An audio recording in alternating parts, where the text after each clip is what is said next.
Well, the big day is almost here. Bloomsday 2025 on Sunday, May 4th. Are you ready? I've been training myself for months for this day, and I am so looking forward to it. Can't you tell? I'm already wearing one of the previous finisher Bloomsday t-shirts. This one from 2023. Last year's was more of that like greenish shirt with the Monroe Street Bridge pictured on it. Loved that one as well. I'm actually going to wear that one for tomorrow, but we are eyeing down what the weather forecast is going to be for this year. So let's jump into it, because of course last year it was messy. It was cold. It like rained all day long for 2024's Bloomsday. I'm hoping for conditions that will look a bit more like this, as you see a live picture over the Monroe Street Bridge on a Thursday morning when we are recording this. And the weather forecast is looking pretty good. Honestly, I think it's almost perfect. There's like a little bit of a rain chance on this Sunday morning that might just get the course a little wet first of all. But honestly, this should be about as perfect as it gets temperature-wise.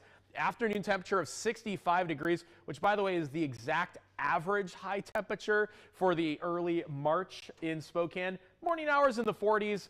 Looking pretty good as well. That's why we always wear sweatshirts in the morning and then throw them in the trees, especially near the start line. If you're just looking at your training forecast these last couple days, for Friday, that's a warm one. It's going to be sunny with high temperatures in the 80s, and then we get a good chance for rain on Saturday, likely scattered showers. And that's what we're watching closely. The rain is more likely on Saturday and could just barely last into Sunday morning.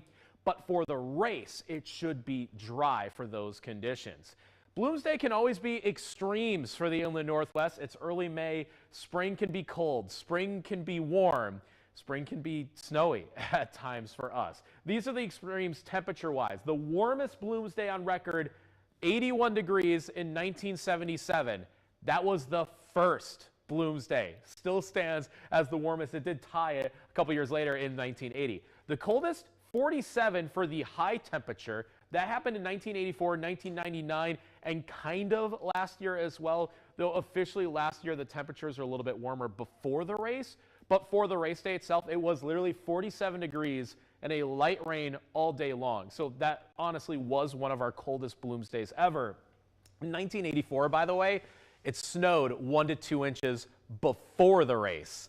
And that's what made that one of the colder races ever on record. So the first ever Bloomsday and then the 1984 Bloomsday really do stand apart as the extremes in terms of the warmest and then coldest and snowiest. This time, as you saw, 65 right down the middle. And here's what we're watching from a weather perspective. It's going to be warm for the late part of this week, 80s for Friday, but it cools off straight away on Saturday because of a cold front and a trough that will slide through the area. That's where the scattered showers come from. But for the first half of the weekend, I'm a lot more optimistic that Sunday should be a-okay because that rain does continue to slowly march eastward and should be out of the region by the late morning, midday, and afternoon hours. So Sunday's honestly looking pretty nice with temperatures just moderate overall. And honestly, if it's 50s or 60s or right around there, it can feel really nice in the sunshine, especially if you are jogging and working up a sweat. So we're going to take a closer look at those rain chances. This is our future tracker computer model simulation. What you see here is 2 p.m. Saturday, the day before the race. So there's your light scattered showers. Shouldn't last for very long, but maybe just enough to get the ground wet for a little bit. And these rain chances still trickle into Sunday morning. So that's 6 a.m. So that's about 3 to 4 hours before the start time, depending on what group you're in. I think the rain chances are a little better for North Idaho than they are for Eastern Washington. The resolution of the model drops a little bit so it doesn't pick out the scattered showers, but really because the rain is marching eastward, I think it's out of here before the race starts. There might still be a sprinkle as we're lining up at either 7, 8, or 9 o'clock, but that at the very, very latest. So that was a close-in look.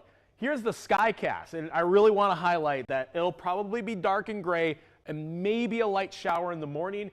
But as we head throughout the rest of the day, most of us starting after 9 a.m., mostly cloudy skies to start with the temperature at 49 degrees. But then we could see a bit of some sunshine or blue skies by the time we get to 11 a.m., noon, or 1 p.m. Course closes just after 1:30 in the afternoon with temperatures warming into the 50s, and that is great. Honestly, the year that this t-shirt is from from 2023. The temperatures were in the upper 50s that day, and it felt great. It was warm and sunny, and of course, if you're jogging the course, you are working up a sweat, so you build a little bit of internal heat, don't you? And then temperatures in the 50s and 60s can feel great. Not too cold, not too hot. That's what we're looking at for this Bloomsday. Again, most of the rain chances should just be on Saturday. So hopefully your last little tune-up will be great for this Bloomsday. Again, another look at the Monroe Street Bridge where you will be crossing the finish line. And then as you take those couple paces onto Riverfront Park, you'll be getting the all-coveted finishers t-shirt. So one last look at your Bloomsday forecast and your training. Warm for Friday, scattered showers on Saturday, and the rain moving out quickly for a dry and beautiful Bloomsday. Best of luck to all the Bloomies out there, and enjoy the race, and of course, have fun. I'll see you on the course.